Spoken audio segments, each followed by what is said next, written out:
di live di iya, situ. iya. Oke ya, betul ya. Oke, itu udah kelihatan. Oke, halo. Oke, halo, selamat sore semuanya. Senang sekali saya Anan Sori kembali hadir di dalam live Facebook yang kali ini mungkin edisi spesial ya karena bertepatan dengan hari kenaikan. Saya tidak tahu di kalendernya mungkin hari kenaikan Isa Al-Masih. Tetapi saya ingin mengatakan ini hari kenaikan Yesus Kristus. Karena memang tanggal merah ini dikhususkan untuk menghormati teman-teman dari the follower of Jesus ini yang sedang memperingati peringatan kenaikan dari Yesus Kristus ini. Jadi ini hari libur yang dikhususkan untuk menghormati teman-teman Kristen maupun Katolik, tetapi juga kami dinikmati juga oleh orang Islam. Artinya ini roti dan anggur yang juga dibagikan kira-kira kepada orang-orang Islam dan juga semuanya yang ada di Indonesia. Nah, diskusi kita pada siang atau sore hari ini memang secara khusus akan saya mengundang dua orang yang saya tidak tahu, mungkin tidak terlalu selebritis ya, tetapi dalam ingatan saya dua orang ini adalah orang yang sangat penting. Halo Romo Parno dan juga Pendeta Obertina Johannes, apa kabar? Halo, baik. Saya sampaikan sore. Ya, Sore. Karena Yesus itu juga pro terhadap perempuan, maka saya pertama kali akan juga ngobrol dulu lah sama Pendeta Obertina. Yang perempuan dulu mau. Jadi Romo tidak usah protes ya. Halo Obertina, ini kami sudah sangat sangat sering ketemu dengan pendeta yang satu ini. Apa aktivitasnya sehari-hari apa? Selain tentu saja berjemaat di GKP Pasundan ya. Apa? Ya, saya pendeta di Gereja Kristen Pasundan. Saya tinggal di Bandung, lalu sekarang saya menjadi pendeta pelayanan umum namanya. Jadi tidak di satu jemaat, tidak memimpin jemaat, tapi saya pendeta yang bertugas di satu lembaga. Karena sejak November tahun lalu saya terpilih menjadi sekretaris Badan Pengurus Nasional BPN, Persekutuan Perempuan Berpendidikan Teologi di Indonesia. Teman-temannya juga teman-teman Gus Aan juga di situ ya. Ya, beberapa waktu lalu saya kira Kak Darwita adalah ketuanya, saya sekretarisnya. Selain itu saya juga konselor di satu Women Crisis Center di Bandung milik Gereja Kristen Pasundan, namanya Pasundan Durebang.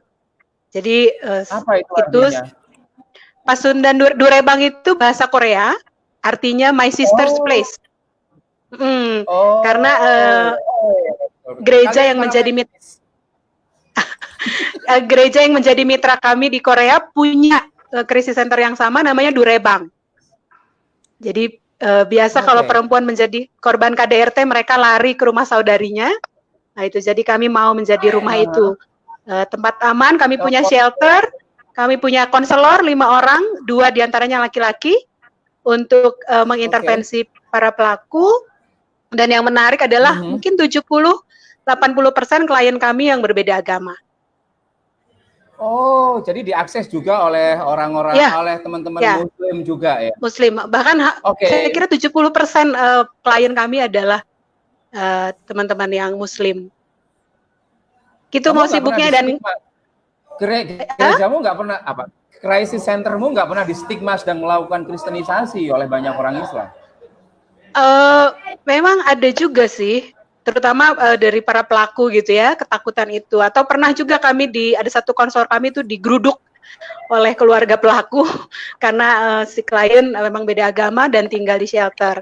Tapi selalu kami katakan, setiap kami menerima klien, kami katakan kami ada di bawah gereja dan ini milik gereja, dan kalau merasa tidak nyaman harap disampaikan. Tapi kami sangat terbuka, di shelter kami ada sajadah, ada mukena yang kami siapkan, ada Al-Quran juga untuk para klien yang harus tinggal di shelter. Menarik sekali ini. Jadi saya sedang berdiskusi dengan apa? Saya tidak tahu, tapi mungkin ini adalah pendeta tanpa jemaat, pendeta tugas khusus. Iya, Mungkin begitu, pelayanan umum. pendeta tugas Di gereja kami namanya pelayanan pelayanan umum. umum ya. Jadi ada Pelayanan umum. yang pelayanan umum itu ada yang bekerja di rumah sakit, menjadi pendeta di kampus, di panti asuhan, di lembaga-lembaga ekumenis. Nah, saya di salah satu lembaga itu. Ini keren. Saya nggak pernah membayangkan bahwa selain Obertina ini juga yang berstatus sebagai pendeta khusus, tugas khusus pelayanan umum. Ini juga saya kira saya akan beralih ke Romo Parno. Romo Parno ini mengaku sudah nggak tahu lebih 21 tahun tidak punya jemaat. Saya ngomong, mau kayaknya sampean ini adalah apa? Romo tugas khusus. Kayak gitu. Romo pelayanan umum juga ya. Iya, Romo pelayanan umum seperti ini gitu loh. Mau ngapain aja, mau ceritakanlah soal yayasan kasih bangsa itu. Ngapain aja di situ gitu. Ya. Ada benarnya, tetapi saya tetap punya jemaat juga karena saya harus gitu ya? menggembalakan jemaat seperti romo-romo yang lain, hanya tidak menjadi pastor paroki, tidak menjadi pastor kepala sebuah paroki. Tetapi sejak 21 tahun lalu ya tetap mengemban tugas-tugas pekerjaan seperti yang lain. Tetapi tugas utama saya semenjak masih di Tabiskan Baru dulu itu memang untuk karya sosial kongregasi. Jadi karya gitu sosial ini kalau dulu saya 7 tahun pertama itu lebih kerja untuk pendamping buruh pabrik gitu ya. Kemudian 5 tahun saya kerjakan pekerja migran, pendampingan pekerja migran Indonesia. Kemudian ya mulai dari 2011 sampai sekarang saya di Yayasan Kasih Bangsa itu dan udah 5 tahun ini, mau 6 tahun menjadi ketua yayasan itu. Di yayasan itu mengerjakan, kalau dulu hanya perburuan ya di yayasan itu karena ada 4 divisi juga untuk pendampingan anak miskin, tapi juga sekaligus untuk pendampingan tanggap bencana dan juga untuk pendampingan riset dan pelatihan-pelatihan sosial. Itu yang sehari-hari. Itu di bawah payung formal gereja ya, mau yayasan itu ya, sama dengan yang dikatakan oleh Obertina tadi ya, Yayasan Kasih Bangsa itu. Iya, sama bahwa itu direstui, memang tidak langsung menginduk pada keuskupan, tetapi kami pasti mengerjakannya juga dengan nafas yang sama, nafas Kristiani juga.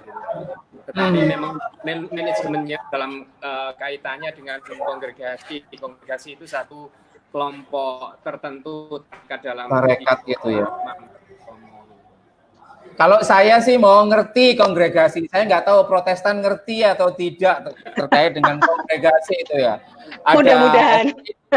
Ada CM, ada Projo itu kan. Tapi saya senang Katolik dan Protestan bisa nongkrong bareng, mengingat sejarah kalian juga agak berdarah-darah bagaimana Protestan memilih untuk membuat persekutuan di luar Gereja Katolik Roma. Tetapi saya kira karena ini berkaitan dengan tugas pelayanan umum yang itu beneficiaries-nya, target grupnya tidak hanya orang Kristen, sama seperti yang saya sampaikan, saya tanyakan pada Obertina tadi. Bagaimana Romo Parno merespon misalkan gugatan soal kristenisasi, misi terselubung, yang itu masih ya kita tahulah bahwa orang-orang Islam itu karena mungkin belum paham terkait dengan soal kekristenan, sehingga mereka menganggap bahwa kebaikan orang-orang Kristen itu sebenarnya adalah punya motif jahat, punya sesuatu yang nggak tulus gitu loh, Mam. Seperti itu. Bagaimana Anda merespon soal itu? Ini jujur-jujuran saja saya ngomongnya. Ya, ada saat-saat mengalami tantangan seperti itu. Tetapi sebagian besar dari karya kami ini, meskipun 99% yang kami layani itu adalah masyarakat Muslim. Tetapi tidak pernah masalah karena saya kerjasama dengan Pak RW, dengan Pak RT, dengan modemnya, dengan karang tarunannya, dengan teman-teman buruh juga sangat heterogen, jadi sudah terbiasa. Tidak ada masalah. Sesekali ada orang yang memang kadang usil, entah menanyakan, sakit apa, berulah. Kadang bisa terjadi seperti itu. Tetapi yang biasanya yang jawab bukan kami, yang jawab adalah pengurus kampung yang memang sudah mengalami benar bagaimana pelayanan kami ini, ya biasanya ya hanya pelayanan itu aja tanpa ngajak orang untuk ke gereja. Oh, begitu ya. Romo Parno kayaknya ada kresek-kresek di apa namanya? Ada kresek-kresek. Siapa yang kresek-kresek ya? Mungkin bisa pakai headset ya, Mo. Menurut saya, kalau boleh tahu.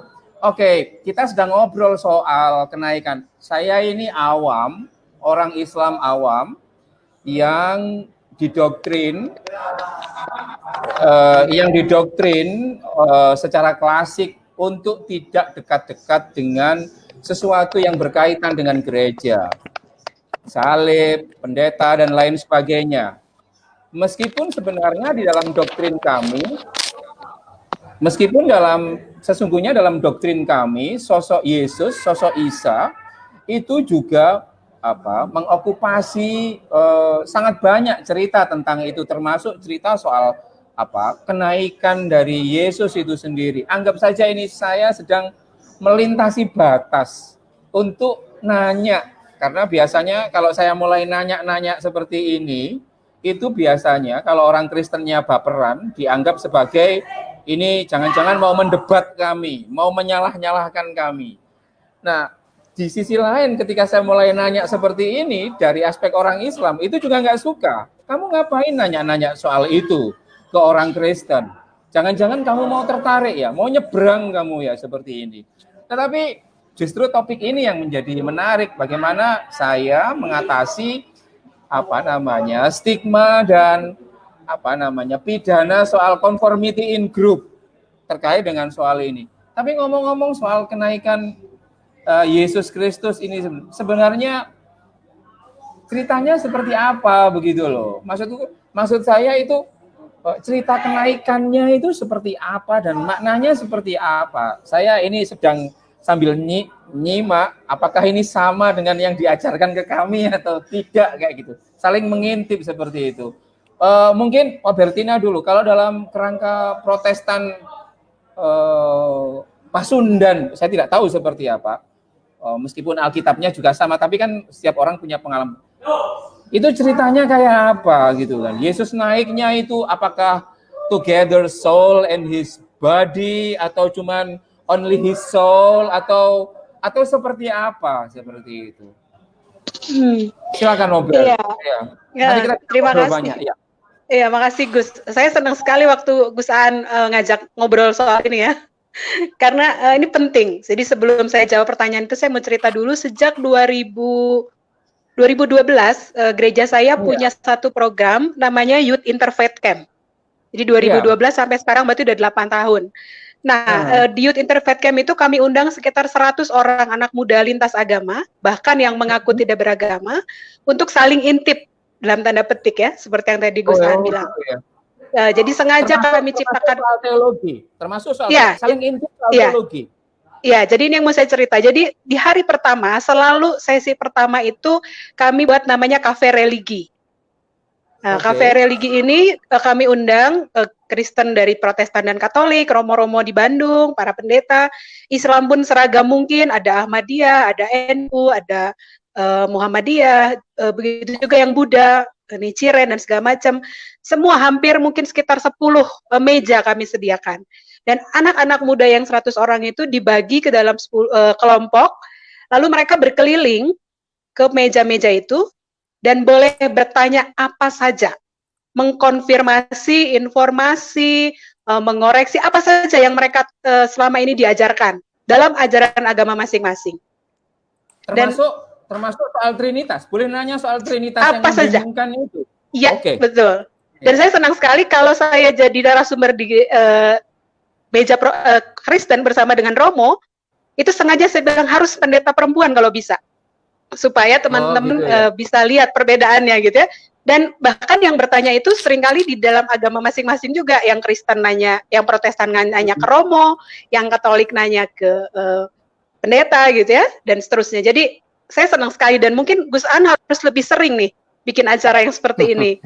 Karena ya udara prasangka itu menurut saya harus lebih banyak ruang yang dibuka. Karena selama ini kita kebenciannya kan berdasarkan prasangka seringkali. Saya pernah salah satunya pertanyaannya itu, jadi bilang gini, Bu Pendeta, benar nggak sih kalau orang Kristen itu katanya setiap hari Minggu makan daging dan minum darah? Soal sakramen ya, sakramen perjamuan kudus. Bener nggak tuh? Kata, aduh, saya bilang saya nggak kayak gitu ya, kita nggak kanibal, saya bilang. Dan, jadi saya punya kesempatan menjelaskan soal sakramen perjamuan kudus, bahkan saya undang. Karena di gereja saya boleh hadir, karena disebut ibadah umum, boleh hadir, silahkan. Kalau mau lihat kami makannya roti, saya bilang, sama minum anggur. Gitu. Jadi pertanyaan-pertanyaan seperti itu yang sangat teologis sebenarnya boleh ditanyakan dalam proses itu. Jadi itu yang mau saya cerita pertama. Mudah-mudahan untuk camp berikutnya bisa Gus Aan jadi salah satu pembicara ya, karena pasti asik banget sama anak-anak muda. Itu. Yang kedua, silakan. Iya, yang kedua, pertanyaan menarik. Karena setelah saya pikir-pikir, waktu Gus Aan kontak saya tuh saya pikir-pikir, entah ya kalau Romo Parno pengalamannya bagaimana, tapi buat saya khotbah kenaikan itu khotbah yang paling susah. Oh ya? Kalau sudah khotbah untuk hari kenaikan, susah. Jadi dari sekian banyak hari raya Kristen, dalam pengalaman saya, hari kenaikan ini seperti hari yang ada dan tiada gitu. Enggan. Orang tuh kadang bahkan ya kalau habis ibadah hari kenaikan, orang salah-salah kalau salaman ya, kalau Gus Aan udah sering ke gereja ikut kebaktian, orang suka salah gitu. Kalau Natal tuh ucapannya mantep, selamat Natal gitu. Selamat Natal, Jumat gitu, Agung, Jumat Agung masih mantep, selamat hari Jumat Agung. Paskah lebih mantep lagi, selamat Paskah. Tapi hari kenaikan, pengalaman saya, orang selalu lupa. Kadang bilang selamat hari Minggu, kadang bilang selamat Jumat Agung. Sebentar, Albertina. Itu juga dialami kah di Katolikan, susahnya apa menjadi agak tidak saya tidak tahu, tetapi apakah itu menunjukkan bahwa sebenarnya proses kenaikan ini dianggap tidak terlalu bermakna dalam ritual kayak gitu? Entah kalau di gereja Katolik, tapi di gereja saya kira ada dalam tanda petik kegamangan.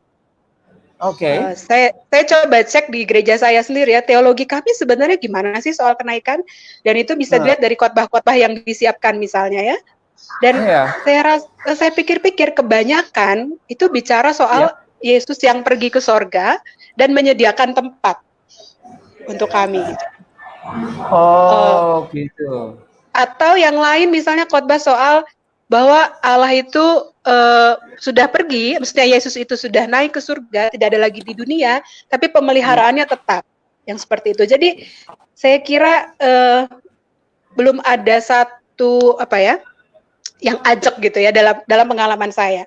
Entah pendeta yang lain, tapi kalau saya kadang-kadang suka bingung gitu. Ini bicara apa lagi ya soal kenaikan? Karena kalau soal Paskah, sudah Jumat Agung apalagi ya, saya bisa khotbah macam-macam tuh, ngomongin berbagai macam penderitaan, terutama dari perspektif perempuan gitu. Tapi betul, ketika itu paling menarik gitu.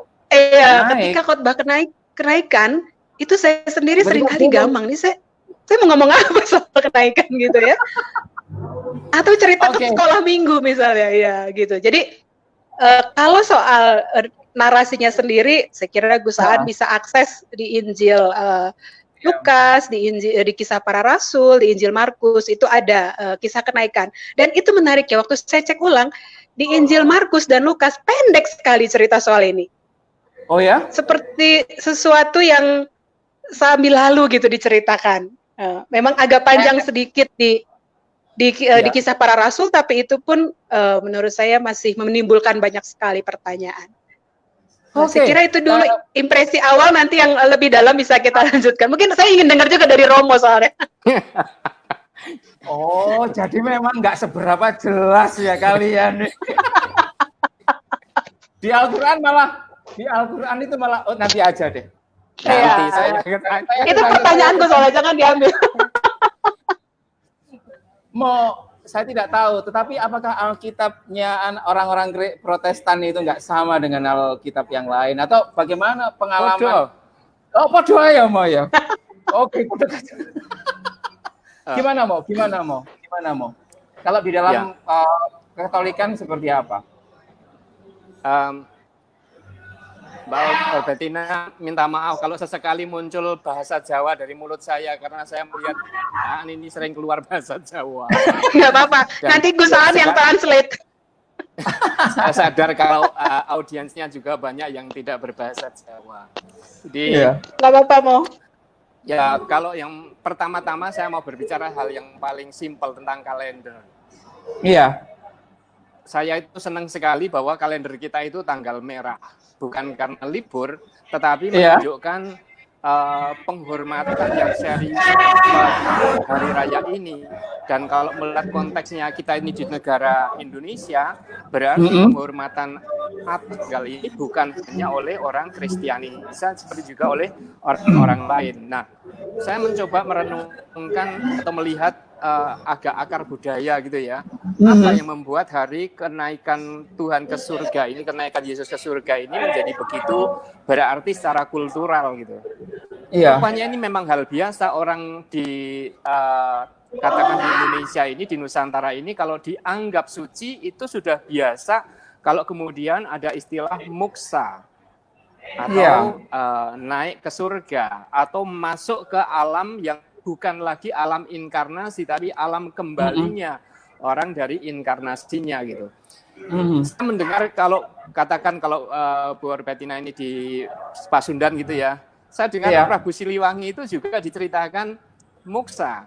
Kemudian ada Brawijaya diceritakan Prabu Brawijaya itu moksa juga. Minta maaf yang lain meskipun gambarnya Gus Dur juga moksa, saya belum tahu persis ceritanya dari Gus Aan kalau ini. Tetapi saya mau mengatakan itu yang gambar itu adalah orang Katolik itu. Iya. Si Butet. Yang gambar itu kan. Silakan mau. Salah satu pengagum.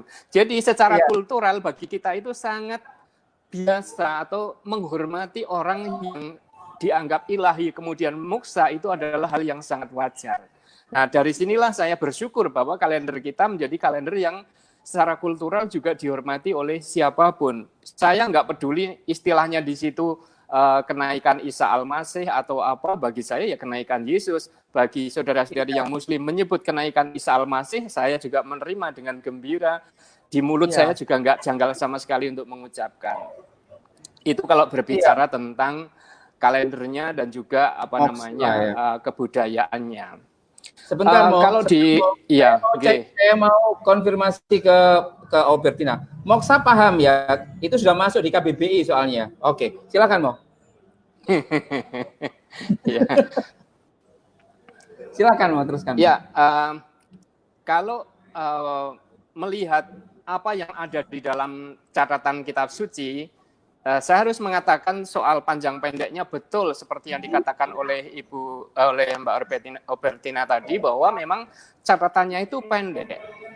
Tetapi posisi-posisinya ini bukan sepele.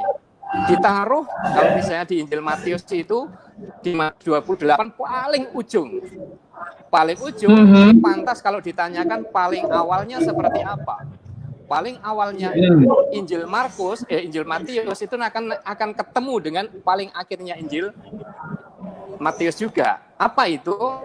Pada saat Yesus itu diceritakan naik ke surga, itu kan sebenarnya bertahap. Artinya Yesus sudah setelah kematiannya kemudian bangkit, menampakkan diri kepada para murid dengan kondisi atau dimensi yang agak berbeda. Kemudian pada titik akhir setelah para murid itu bergulat dengan imannya, Yesus mengatakan bahwa aku akan meninggalkan kamu. Nah, kata meninggalkan ini sebenarnya menarik karena kemudian membuat orang merasa, aku ditinggal. Tetapi ada sesuatu yang sangat kunci di balik kata meninggalkan itu. Yesus mau mengatakan, aku akan menyertai kamu sampai akhir zaman. Nah, penyertaan inilah teks Alkitab ya, itu teks Alkitab Aku akan teks Alkitab. Ada di dalam Injil Matius bab 28. Jadi itu akan meninggalkan kamu, tetapi bukan untuk meninggalkan dalam arti apa? Bahwa aku akan menyertai kamu sampai akhir zaman. Nah, janji ini sebenarnya bukan melulu janji, karena apa? Sudah diucapkan sebelumnya, ada unsur bukti juga. Sebelumnya Yesus sudah mengatakan atau diceritakan tentang nama dia waktu mau dilahirkan itu. Dalam pewartaan kepada Maria itu dikatakan dia akan diberi nama Yesus yang adalah Immanuel. Lah, Immanuel itu artinya apa? Immanuel itu Allah yang menyertai kita. Nah, itu diulang persis pada akhir ketika diceritakan Yesus mau naik ke surga itu. Intinya apa? Aku pergi tetapi untuk menyiapkan tempat bagimu karena aku akan menyertai kamu sampai akhir zaman. Jadi kalau melihat ini rasanya memang apa ya? Ya menarik bahwa kisah kepergian Yesus ini bukan kisah untuk meninggalkan aslinya, tetapi kisah untuk menyertai. Dan ini kelihatannya berbalik, tetapi justru menjadi, kalau bagi saya itu menjadi sangat berarti itu di situ.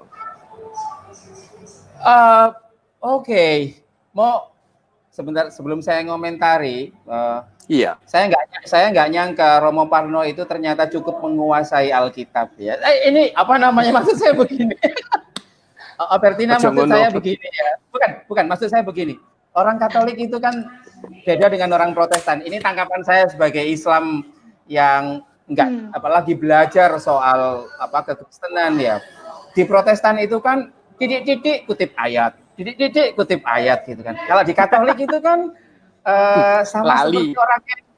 sama seperti orang NU kan, ngomongnya banyak tapi ayat-ayatnya tidak terlalu gitu kan. Tapi menurut saya ini yang menarik, bahwa poin yang ingin disampaikan oleh, yang saya tangkap dari Romo Parno adalah sebenarnya bahwa nampak luarnya saja ini sebenarnya perpisahan, tapi sesungguhnya ini penyertaan. Begitukah, Mo? Seperti itu? Iya. Iya.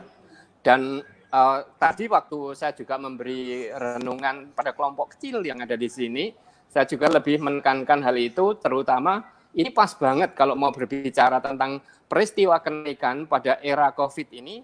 Saya merasa ini rupanya bukan Yesus meninggalkan kita, tapi Yesus mau mengatakan yang sebaliknya. Dia tegaskan itu, aku akan menyertai kamu sampai akhir zaman. Mungkin ini yang paling berharga bagi saya hari ini, ketika merayakan ini di era di mana kami nggak bisa kemana-mana, hanya bisa khotbah live streaming apa gitu. Menarik ini. Albertina, silahkan. Jangan terlalu percaya dengan tafsir Katolik ya. Makanya punya independensi. Mau ini sambil guyon ya. Jelas. Ya, ini sambil guyon ya. Iya.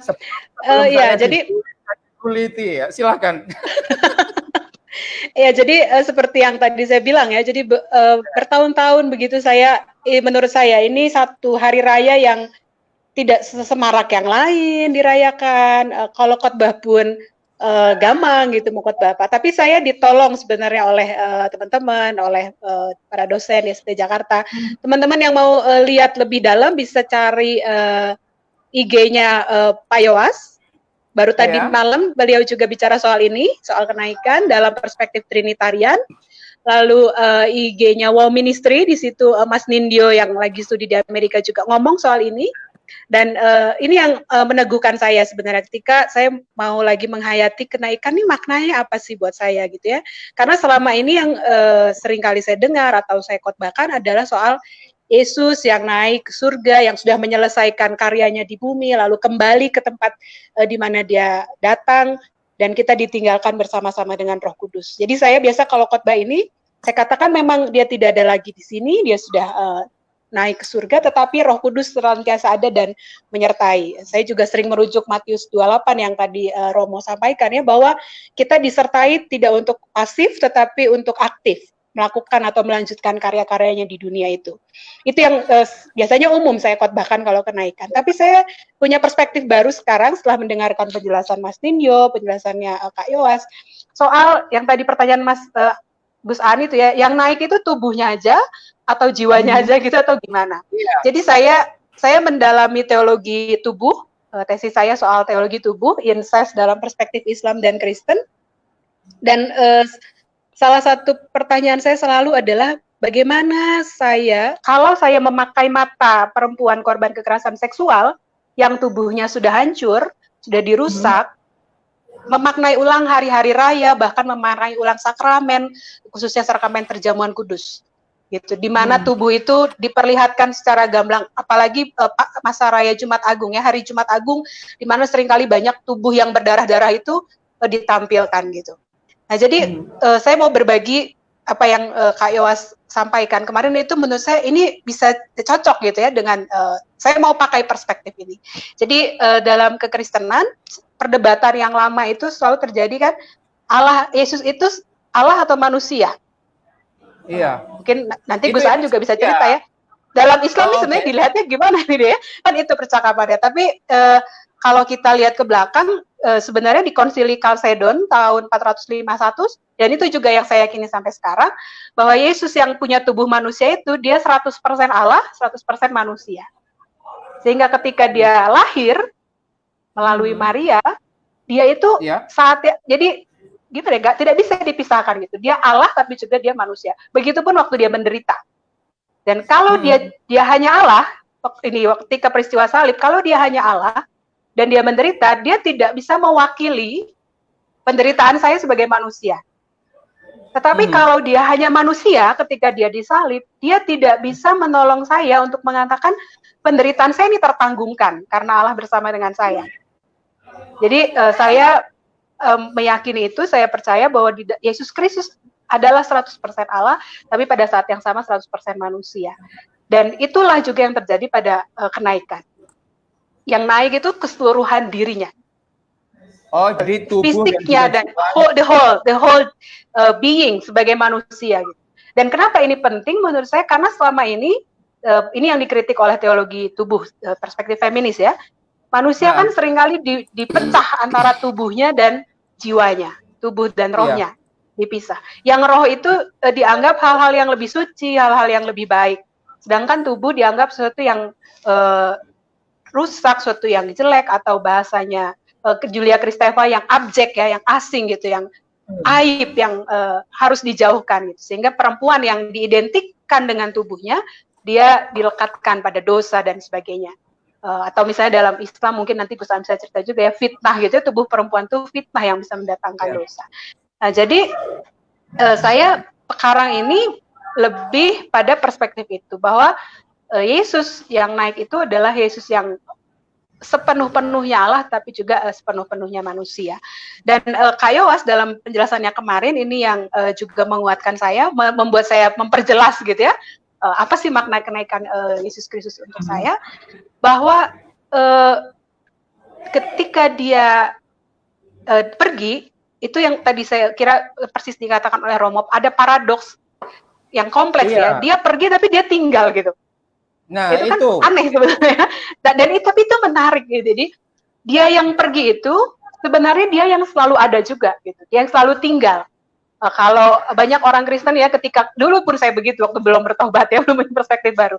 Ketika saya berkhotbah soal kenaikan, saya selalu juga mengutip atau menunjuk pada hari Tuhan, parousia, pada hari kedatangan yang kedua kali. Dan Kak Yowas mengingatkan sebenarnya nggak ada tuh kedatangan yang kedua kali.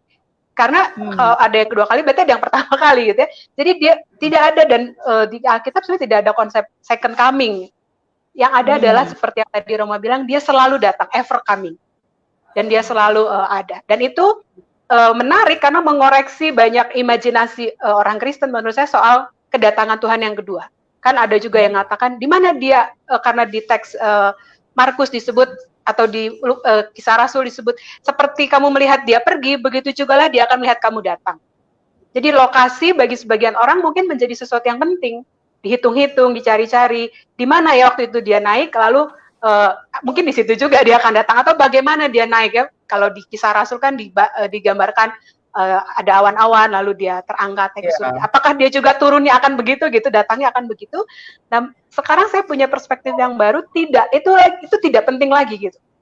Tetapi bahwa dia selalu ada, dia yang pergi itu adalah juga dia yang tinggal, dia yang selalu ada, itulah yang penting gitu. Jadi ketika memaknai ulang kenaikan Yesus Kristus, saya sekarang diteguhkan bahwa memang, dan itu yang tadi saya bilang ya, Kak Yowas memang pakarnya, profesornya Trinitarian, mengingatkan orang Kristen bahwa Allah itu dia Tritunggal itu dia bukan sesuatu yang bisa dipecah-pecah gitu, tapi satu kesatuan. Jadi ketika kita katakan Yesus sudah naik, tapi dia tetap tinggal, yang tinggal bersama-sama dengan kita, menyertai kita, memampukan kita melanjutkan karyanya, mendatangkan keadilan dan perdamaian adalah Roh Kudus. Gitu. Jadi saya ada di posisi itu sekarang. Kalian ini memang dididik untuk bisa menjadi pengkhotbah dan tukang meyakinkan orang gitu kan. Sorry kalau jadi berkhotbah terus. Bukan, maksud saya begini, sebelum nanti ke Romo, silakan. Sebentar, Mo. Gantian Gosaan sekarang, belum cerita loh Gosaan. Soal apa, Mo? Soal apa? Ini saatnya Gosaan cerita seperti tadi ditagih oleh Mbak Obertin tadi. Gimana sih kalau misalnya saya gambarkan dalam konsep kultural seperti itu tadi. Tetapi seperti apa Isa Al-Masih ini digambarkan di dalam Al-Quran, supaya kami juga belajar seperti apa sih digambarkan, karena rupanya di bagian-bagian lain tidak terlalu diangkat, tetapi kenaikan ini kok menjadi juga sangat penting gitu.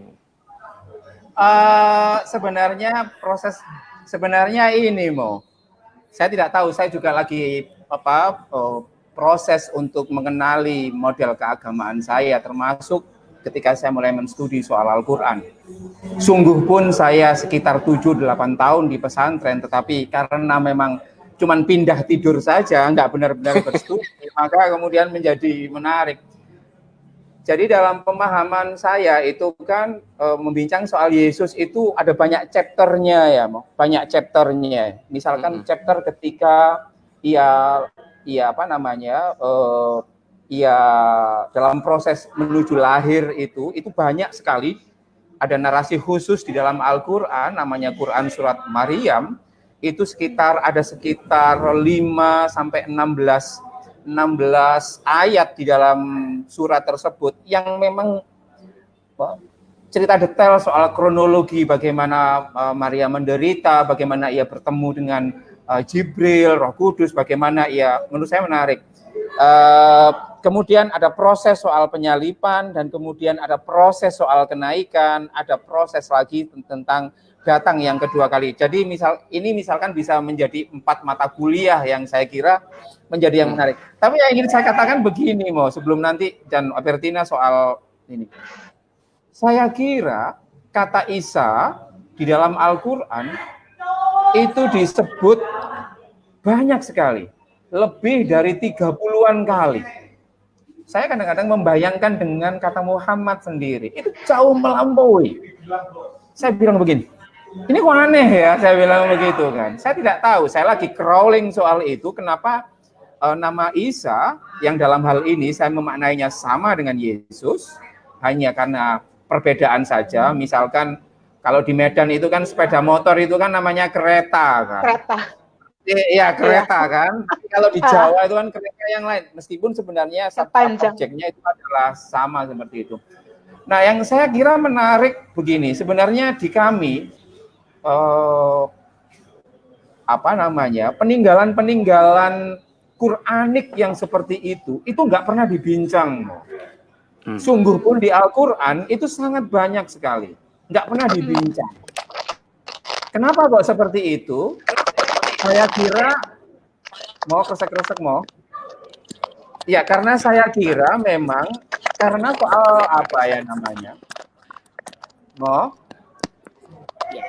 karena soal ketakutan mengenai soal klaim kebenaran itu sendiri. Jadi menurut saya ini kok jadi kresek-kresek ya? Ya, baterai saya nipis. Oke. Ini menurut saya menjadi hal yang menarik bahwa di dalam Islam itu saya ingin fokus soal soal kenaikan itu sendiri. Saya ngecek. Jadi ini sebenarnya koinsiden saja ketika saya mengajak Romo Parn dan juga Obertina untuk ngobrol soal ini. Sekaligus ini juga men-challenge saya, apakah saya juga mau belajar soal kenaikan itu sendiri, dan saya kemudian membuka-buka lagi Al-Quran saya soal kenaikan ini. Di Al-Quran itu kenaikan itu disimbolkan dengan kata rofa'a, naik dia, naik seperti itu. Persis seperti para penafsir kami berbeda pandangan, apakah naiknya itu adalah soul atau with body all together, bersama-sama seperti itu. Tetapi yang menjadi titik krusial penting itu adalah kapan naiknya. Nah, di Al-Quran ini yang menarik, di Al-Quran ini soal kapan naiknya itu adalah sebelum proses dipahami, sebelum proses penyalipan itu sendiri.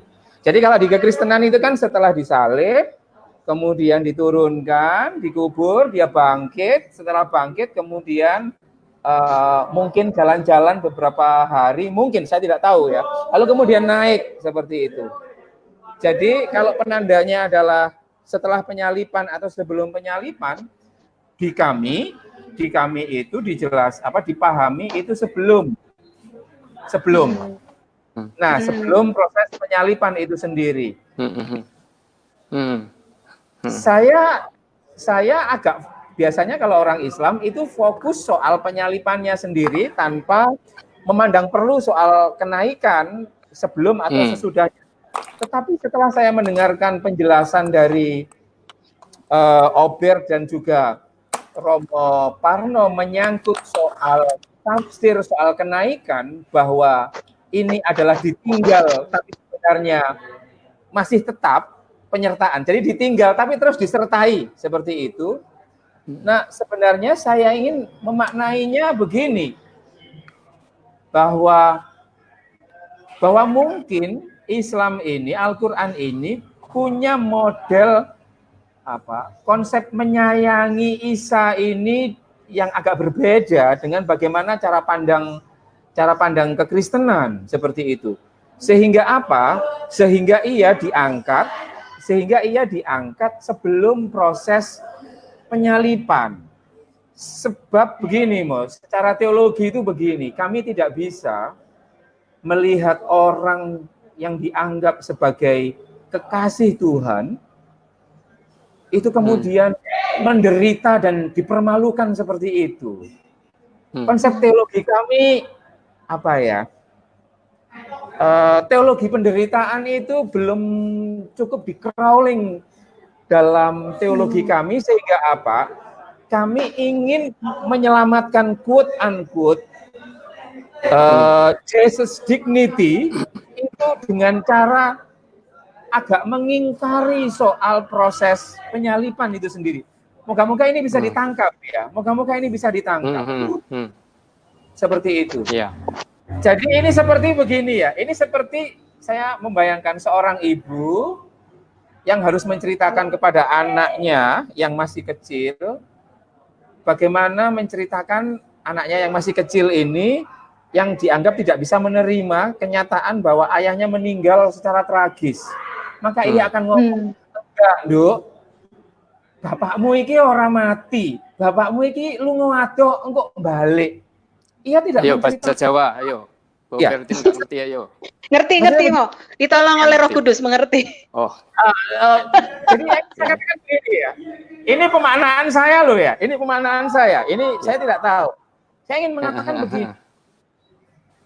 Ini saking cintanya kepada anak kecil ini, seorang ibu, yang sehingga saya ini apakah harus ngomong bahwa bapaknya mati secara mengenaskan ditabrak bus, yang jangan-jangan kalau nanti saya ceritakan itu malah membuat kontraksi, atau saya harus misalkan white lie, saya harus make up story, artinya bapakmu ini sebenarnya ada, tapi dia lagi pergi jauh, tetapi dia ada di sini, loh ini dan lain sebagainya. Jadi ini konsepnya adalah meninggalkan. Saya terima kasih ya, menurut saya kok semangat Al-Quran sebenarnya, meskipun narasinya adalah berbeda, tetapi saya kira saya ingin menganggap begini, bahwa di dalam tradisi kami, orang-orang para kekasih-kekasih Tuhan itu sebenarnya meskipun mati tapi tidak dianggap mati. Misalkan begini, ada teks yang mengatakan seperti ini, wala tahsabannal ladzina qutilu fi sabilillahi amwata bal ahya'u inda rabbihim yurzaqun. Wahai Muhammad, jangan pernah berpikir, jangan pernah sekali-kali kamu berpikir bahwa orang-orang yang gugur di medan pertempuran atas nama Tuhan itu mati. Enggak, mereka enggak mati. Bal ahya'u inda rabbihim yurzaqun. Akan tetapi mereka ini hidup di samping Gusti. Artinya apa? Fisiknya mungkin mati, tetapi sesungguhnya ia hidup di samping Tuhannya karena ia memang menjadi martir dari apa? Menjadi martir karena ia berjuang di jalan Tuhan. Saya tidak tahu apakah ini bisa dipahami atau tidak, tetapi konsep tidak sepenuhnya mati, tidak sepenuhnya pergi, tapi ia ada, itu sesungguhnya rasanya kok matching dengan Al-Imran 169, 170 yang mengatakan bahwa orang yang gugur di dalam peperangan membela agama Gusti, itu sebenarnya ia tidak mati, tetapi ia hidup bersama dengan kita dan bersama dengan Gusti. Saya tidak tahu apakah ini cukup. Nah, dalam tafsir, saya menemukan bahwa konsep kenaikan, mati tapi sepenuhnya dia juga ada, itu juga muncul karena memang janji bahwa Gusti Isa atau Yesus itu datang untuk yang kedua kali. Itu memang diyakini di dalam tradisi kami bahwa nanti pada waktu kiamat atau ya hamin 1 minggu atau hamin 1 bulan sebelum kiamat, ini doktrinnya ya, maka ia akan datang mengoreksi mana yang salah dan lain sebagainya. Tapi mungkin karena egoisme agama, kemudian ini menjadi agama antara Islam dan Kristen, kemudian ini menjadi sesuatu yang sebenarnya bisa dicari benang merahnya, tapi kemudian menjadi bermasalah seperti itu. Saya tidak tahu, tapi saya silakan komentar lah. Menarik Gus. Karena dengan begini kami juga bisa belajar dari gagasan yang ada di Al-Quran yang diyakini oleh saudara-saudari Muslim itu seperti apa. Jadi sama-sama belajar. Dan memang akhirnya juga ngerti kenapa kok penyalipan itu nggak masuk di dalam rumus percakapan sehari-hari Islam gitu, rupanya ya memang karena alasan itu kami jadi paham. Dulu kadang saya juga mungkin agak sensi kok nggak paham, tapi ya sudah, memang kalau memang itu sudutnya ya memang demikian gitu. Ini sudut Aan Ansori ya, ini sudut Aan Ansori ya. Setelah saya lama kayak gitu, karena ini ngomong soal bagaimana memaknai aib. Orang disalib itu kan aib ya, Obert ya. Di kami itu betul. Disalib itu aib. Jangan sampai kemudian orang yang kita tinggikan itu kemudian dicitrakan jelek. Maka kemudian saya memaknainya, di kami kemudian berupaya untuk kita tidak mendiskusikan soal itu. Kalau betul mendiskusikan, mari kita maknai atau kemudian kita belok-belokkan menjadi yang baik-baik saja, jangan ngomong kayak gitu. Ini yang kami harus belajar banyak, saya kira, dalam soal teologi kemana. Silakan saya terlalu banyak ngomong sebagai seorang host ini. Aku mungkin boleh tanya ya, atau respon. Jadi seperti yang tadi Romo bilang. Romo dulu yang tadi saya potong, silakan. Oke. Ya, silakan. Tentang keyakinan itu bagi saya juga menarik karena kemudian saya katakan tadi kami juga belajar tentang bagaimana kami bersikap dan tentang sikap orang melihat tentang peristiwa ini yang sebenarnya sejak di dalam Injil memang sudah juga menjadi sesuatu yang tidak bisa dipahami, tidak bisa diterima oleh para murid. Karena itu Yesus berkali-kali mengatakan atau menceritakan bahwa suatu ketika aku akan menderita, dan itu menjadi sesuatu yang sangat serius karena para murid terutama Petrus itu mencoba tidak menerima itu. Nggak mungkin lah kamu ini adalah rabi, seorang guru, nggak mungkin kamu akan mati dengan cara seperti itu. Karena itu ya Yesus selalu sampai dengan kata-kata keras, enyalah iblis, untuk mengatakan bahwa ya itu bukan pikiran Allah yang kamu katakan gitu. Itu kepada para murid. Tetapi kalau kemudian dalam perjalanan berikutnya pun masih ada pemahaman yang berbeda, ya wajar karena masing-masing juga harus menangkap dengan latar belakangnya sendiri-sendiri. Nah, berbicara tentang kenaikan ini, saya sih jauh lebih suka melihat bahwa ini bukan peristiwa melulu harus kita kejar seolah-olah secara historis, tetapi adalah memang peristiwa yang iman atau respon iman.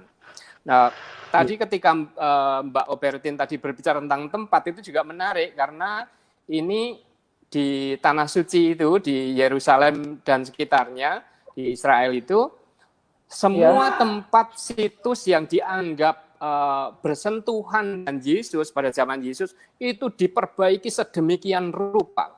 Klimis, orang bersihkan, bagus, ditata rapi. Saya itu kaget ketika masuk ke satu tempat di mana situs ini adalah situs di mana Yesus bangkit, Yesus naik ke surga. Itu kaget saya, karena ini satu-satunya tempat yang tidak dirawat. Loh, tidak, maksudnya kok tidak dirawat dalam arti apa? Memang karena tempat itu sebenarnya tempat sengketa sudah sejak awal abad ke-7. Jadi satu-satunya tempat yang benar-benar sampai sekarang saya kira masih sengketa, tetapi akhirnya sudah mencapai deal pada awal abad 11.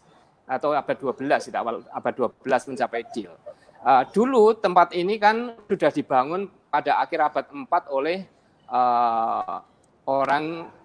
seorang putri kerajaan Romawi. Dan kemudian itu menjadi tempat yang indah, tetapi kemudian dibakar oleh orang Persia, kapelnya itu, gerejanya itu dibakar oleh orang Persia.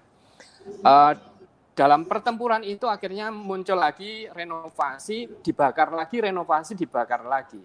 Karena tempat itu sangat penting untuk dua pihak, yaitu untuk Kristen dan untuk Islam, akhirnya dicapai sepakat bagaimana tempat ini tetap bisa dimanfaatkan. Akses dua-duanya. Sampai sekarang, kalau semua situs itu dipelihara oleh Romo-Romo Fransiskan, satu tempat ini sebenarnya... Apa nama situsnya ini? Gunung Bukit Zaitun. Tempatnya itu namanya Bukit Zaitun. Di wilayah Betania. Dan itu hanya semacam bukit kecil yang sangat gersang sebenarnya.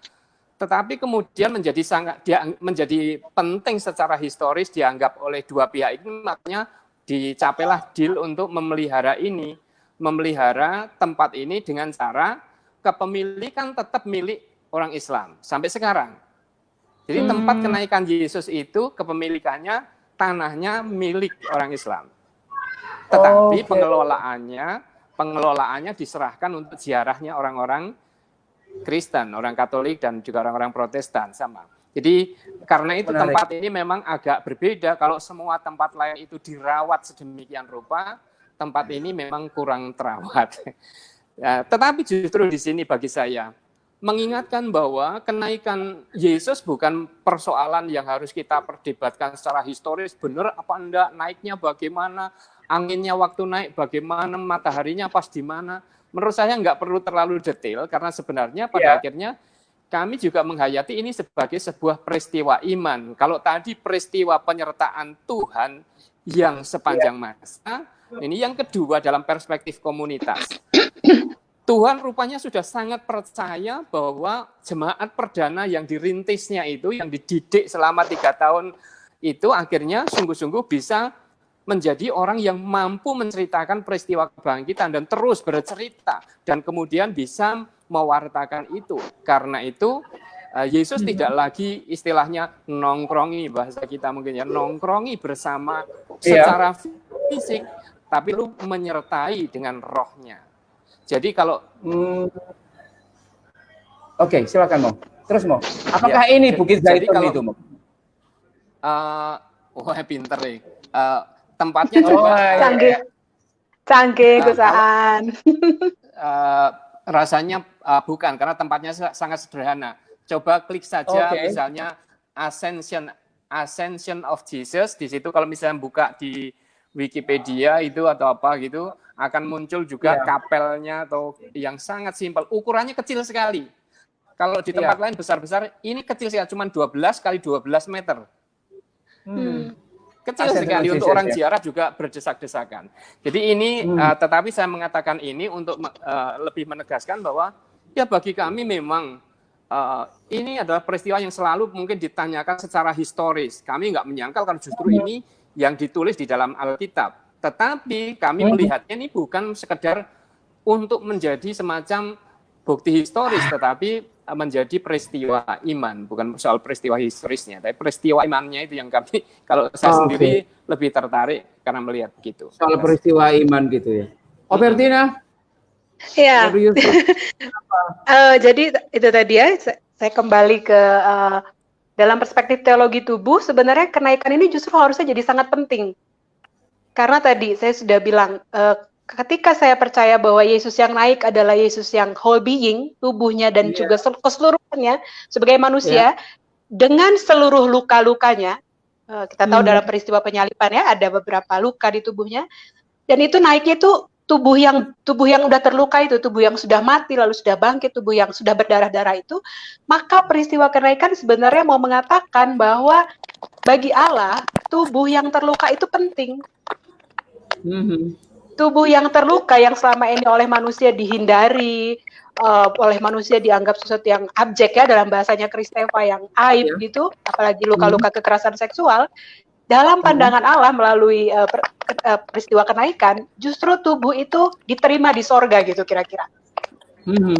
Kan ketika saya misalnya mendampingi, paling sulit itu mendampingi perempuan korban kekerasan seksual, korban perkosaan, apalagi incest ya. Itu tubuh itu menjadi musuhnya dari dirinya. Apalagi incest, anak-anak yang misalnya bertahun-tahun diperkosa oleh ayahnya, abangnya, dan seterusnya, tubuh itu menipu dia. Dan dia salah satu dampaknya adalah split personality. Karena kita tahu ya, anak-anak remaja itu mereka kan seksualitasnya baru mulai muncul.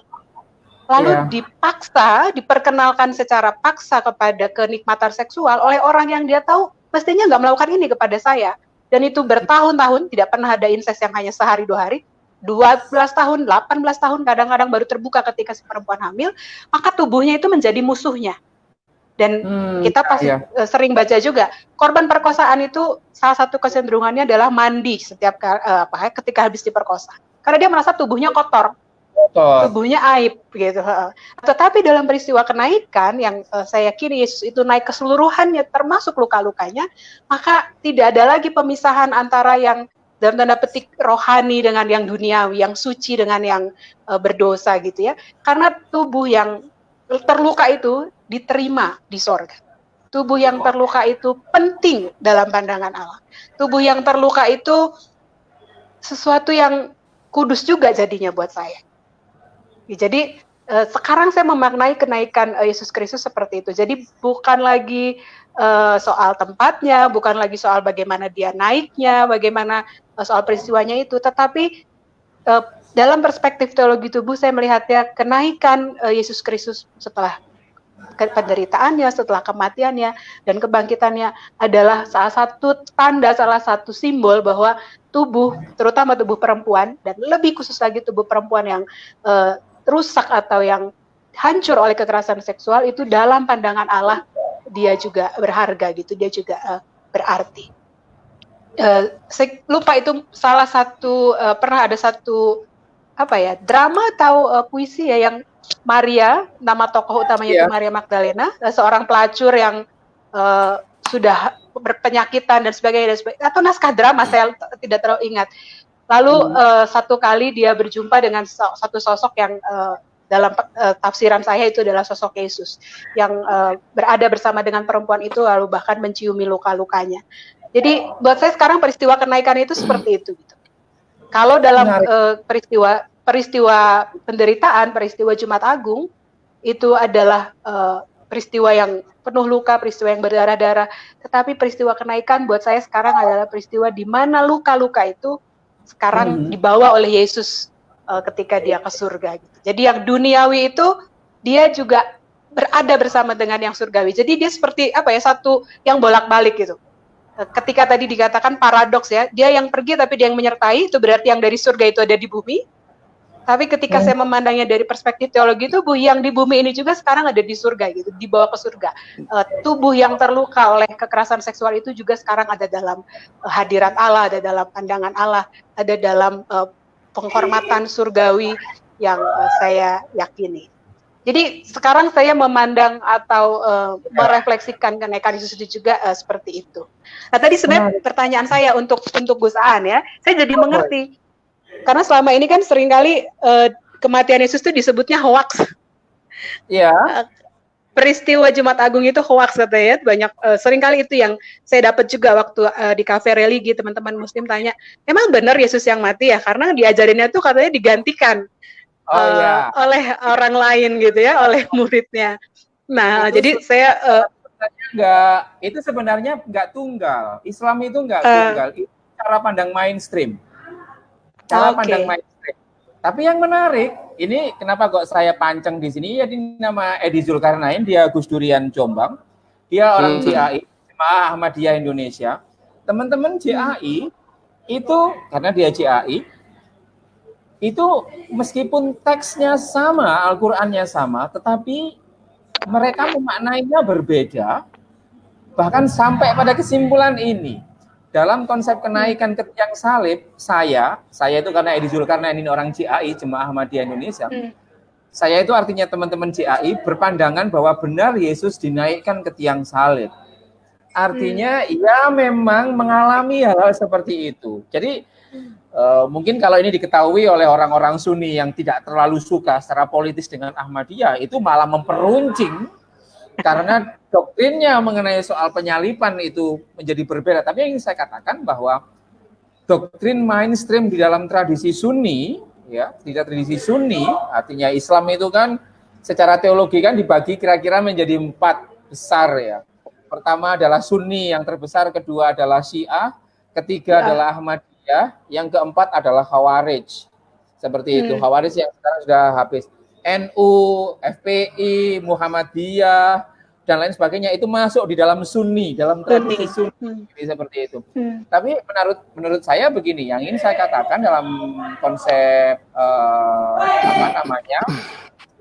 penyalipan, saya kira memang kami tidak satu suara, meskipun sebenarnya ini tidak pernah diajarkan di dalam tradisi kami. Artinya apa?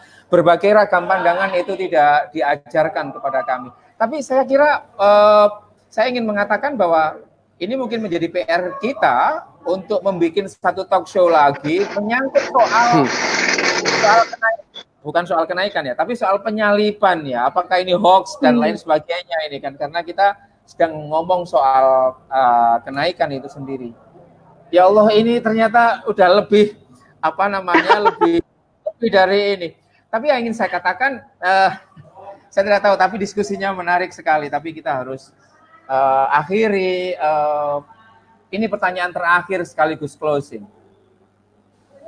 Seandainya secara historis ternyata ilmu pengetahuan tidak mampu membuktikan bahwa kenaikan itu adalah peristiwa saintifik dan peristiwa itu adalah historik, bagaimana respon Romo Parno dan juga Pendeta Obertina? Enggak apa-apa, mau jujur boleh, mau apologetik juga boleh. Saya ingin mendengar saja. Misalkan begini, kalau proses penyalipan itu kan historis, misalkan kayak gitu ya. Anggap saja ternyata ilmu pengetahuan tidak bisa memverifikasi bahwa Yesus itu naik, bahwa kenaikan itu adalah hoax secara ilmu pengetahuan. Padahal ini sudah Anda imani. Respon Anda kayak apa gitu loh. Nanti saya sebagai orang Islam saya tak manut kepada ini. Romo Parno. Silakan. Romo dulu. Yang senior dulu lah. Yang senior dulu mau. Yang lebih tua dulu. Oke, mungkin aku lebih tua, kita belum dialog tentang usia ya tadi ya. Gini, satu, kalau saya merasa tidak masalah, karena kemudian selama ini toh saya melihat itu sebagai sebuah peristiwa iman. Kalau ditemukan pun entah secara saintifik, orang secara saintifik kadang juga terombang-ambing, masih diuji lagi, tetapi yang tidak bergeser dari hati saya ya karena ini adalah peristiwa iman, bukan melulu persoalan peristiwa historis yang bisa langsung tidak harus sampai dibuktikan detailnya seperti apa gitu. Itu. Tetapi yang kedua saya merasa sayang gitu. Sayangnya apa? Sayangnya peristiwa kenaikan Yesus ke surga itu di antara semua gambar ini paling indah menurut saya. Oh gitu ya. Indah banget gitu. Yesus naik ke surga itu gambarannya para murid melihat ke atas gitu, lalu di atas ada awan cerah gitu, lalu Yesus dengan megahnya ada di sana. Kadang saya suka gambar-gambar sendiri peristiwa kenaikan seperti ini. Jadi kalau ini hilang, tentu saja saya akan merasa sangat kehilangan karena kemudian gambarnya bagus sekali. Oke, itu setengah guyon, tapi saya kira juga memang perasaan jujur saya karena selama ini saya mengagumi scene atau gambaran peristiwa tentang Yesus naik ke surga itu. Terima kasih. Menarik. Mau silakan, Obertina. Iya, ini Pak. Memang pertanyaan luar biasa Gus Aan ini ya. Iya. Tapi saya ingat saya pernah dapat pertanyaan yang mirip, bahkan sebenarnya menggugat inti iman Kristen menurut saya, soal gimana kalau peristiwa kebangkitan itu sebenarnya nggak ada. Gimana kalau sebenarnya Yesus tuh mati, ya udah mati aja gitu. Dia nggak pernah bangkit gitu ya. Ya. Dan itu pertanyaan yang sangat menantang sebenarnya, dan pertanyaan itu bisa dijawab jadi satu disertasi. Tapi menurut saya untuk setiap orang Kristen secara pribadi itu harus dijawab masing-masing. Karena itulah buat saya itu seperti benang tipis ya, tapi disitulah saya bergantung.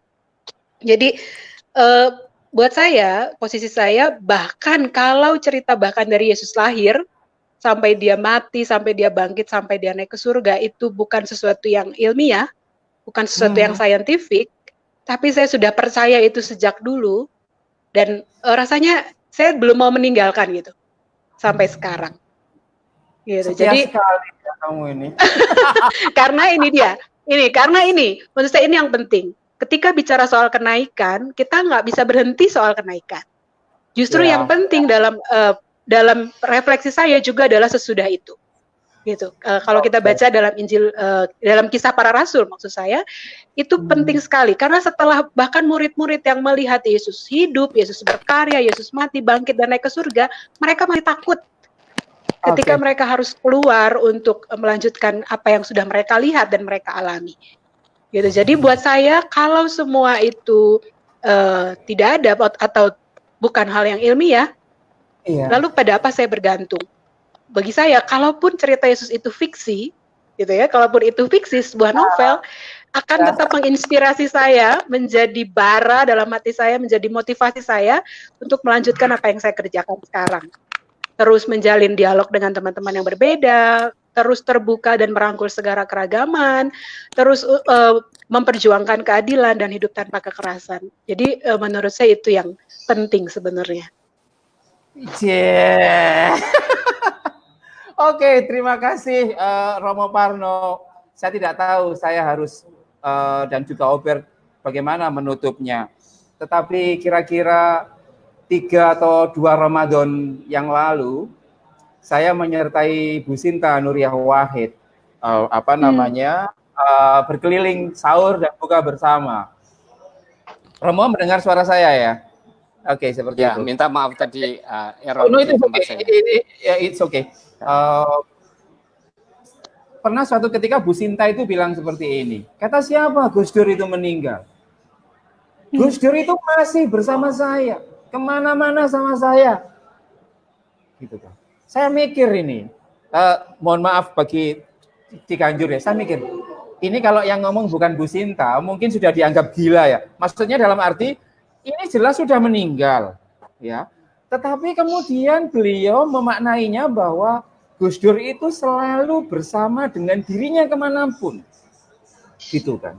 Ia seperti saya tidak tahu, tetapi ada kemiripan dengan cerita itu. Misalkan, oke, ini bukan soal meninggal atau tidak, tapi bagaimana penghayatan iman seseorang pada sosok tertentu yang itu menguatkan imannya, menguatkan dirinya untuk bisa berbuat lebih baik bagi kemanusiaan, seperti yang dikatakan oleh Pendeta Albertina itu tadi. Oke, terima kasih Romo dan juga Pendeta Albertina. Ini permintaan saya orang Islam sebagai mayoritas kepada teman-teman minoritas. Saya ingin ini ditutup dengan doa. Romo, karena bolehkah saya meminta agar doa ini dipimpin oleh Pendeta Albertina? Bolehkah saya meminta seperti itu, Romo Parno? Ya. Masalah ya? Tidak masalah. Sangat seperti indah. Itu. Ya. Ini bukan permintaan, ini perintah, request dari Katolik dan juga Islam kayak gitu. Saya ingin diskusi soal kenaikan Yesus Kristus ini ditutup dengan doa yang dipimpin oleh Pendeta Albertina. Saya tidak tahu doanya seperti apa, tapi saya manut saja seperti itu, dan saya berharap ini akan menjadi akhir yang indah dalam diskusi kita. Silakan Pendeta Albertina. Saya akan Sebelum saya berdoa, saya kira saya harus mengatakan terima kasih untuk Gus Aan karena karena begini, ini saya kira sangat penting karena biasanya perempuan jarang diajak bicara soal yang seperti ini. Itu kenapa saya senang sekali, dan mudah-mudahan ini menjadi contoh bagi banyak orang untuk selalu melibatkan perempuan, bahkan ketika perempuan itu dianggap tidak kompeten gitu ya, karena setiap pengalaman itu sahih, apalagi pengalaman iman. Jadi terima kasih sekali, mudah-mudahan besok-besok Gus Aan bikin lagi yang seru-seru juga seperti ini, dan ini menginspirasi banyak orang. Saya akan berdoa dengan cara saya, tapi saya tahu ada satu yang sama di antara kita bertiga, yaitu kata amin di akhir yang bisa dipahami oleh semuanya ya. Mari kita berdoa. Ya Allah yang kami percaya, Allah Bapa, Anak, dan Roh Kudus yang memelihara seluruh isi dunia ini, memelihara kami, yang saya percaya hadir di dalam Yesus Kristus yang sudah mati, bangkit, dan hari ini kami ingat kenaikannya ke surga. Terima kasih kami boleh berbincang, kami boleh berbagi pengetahuan, kami berbagi refleksi iman kami. Terima kasih karena kami tahu bahwa Engkau yang mengasihi kami, Engkau juga hari ini menolong kami untuk mengingat semua orang yang didiskriminasi, semua orang yang diperlakukan tidak adil, bahkan mengalami kekerasan karena adanya diskriminasi yang disebabkan oleh prasangka-prasangka negatif yang tidak pernah dikonfirmasi. Terima kasih untuk Gus Aan yang telah memulai acara ini, yang menginisiasi acara ini. Saya percaya Engkaulah ya Roh Kudus yang telah menggerakkan Gus Aan, yang telah menolong Gus Aan untuk merancang acara ini. Terima kasih untuk Romo Parno yang juga boleh punya waktu untuk berbincang. Terima kasih untuk semua yang hadir, yang mengikuti diskusi kami. Biarlah apa yang kami sudah percakapkan boleh juga menjadi bahan pembelajaran, boleh meneguhkan keyakinan setiap kami yang mendengar apapun latar belakang agama kami. Kami percaya Roh-lah yang akan memampukan supaya iman yang ada pada kami masing-masing menjadi iman yang aktif, iman yang mendorong kami menjadi api untuk terus melanjutkan perjuangan kami untuk membela kemanusiaan, untuk mendatangkan perdamaian, menghapuskan kekerasan, sehingga setiap orang boleh mengalami kehadiran Allah dalam hidup mereka masing-masing. Terima kasih. Kami berdoa untuk Gus Aan yang secara khusus sedang ibadah puasa. Kiranya Tuhan yang beri kesehatan, Engkau yang memampukan, sehingga boleh mencapai Hari Raya Idul Fitri dengan tidak kurang suatu apapun. Di dalam nama-Mu, ya Kristus, yang kami rayakan kenaikannya hari ini, kami mengucap syukur dan mohon pertolongan. Amin. Amin. Terima kasih. Terima kasih Romo, senang bisa ketemu. Ya. Thank you, terima kasih ya. Sama-sama. Thank you, terima kasih. Mana saya ini? Oke, teman-teman, itu tadi diskusi kami terkait dengan soal kenaikan Yesus Kristus dan semoga ini menjadi penguatan iman di antara kita semuanya bahwa nggak peduli kamu Islam, kamu Kristen, kamu Katolik, tapi sesungguhnya narasi kenaikan Yesus atau Isa Al-Masih, kalau kita mau lacak dengan semangat persamaan sebagaimana yang sering disampaikan oleh Gus Dur, sebenarnya kita mempunyai satu nafas yang sama, bahwa Yesus atau Isa di dalam pemaknaan Al-Quran itu adalah ia pergi, tetapi dalam konteks ia terus menyertai siapapun yang percaya kepada keberadaan dan juga ajaran-ajarannya. Terima kasih kepada semuanya yang telah berkomentar. Mohon maaf kalau belum atau tidak cukup optimal. Kapan-kapan kita akan sambung lagi. Terima kasih untuk seluruh partisipasinya. Assalamualaikum warahmatullahi wabarakatuh. Terima kasih. Terima kasih.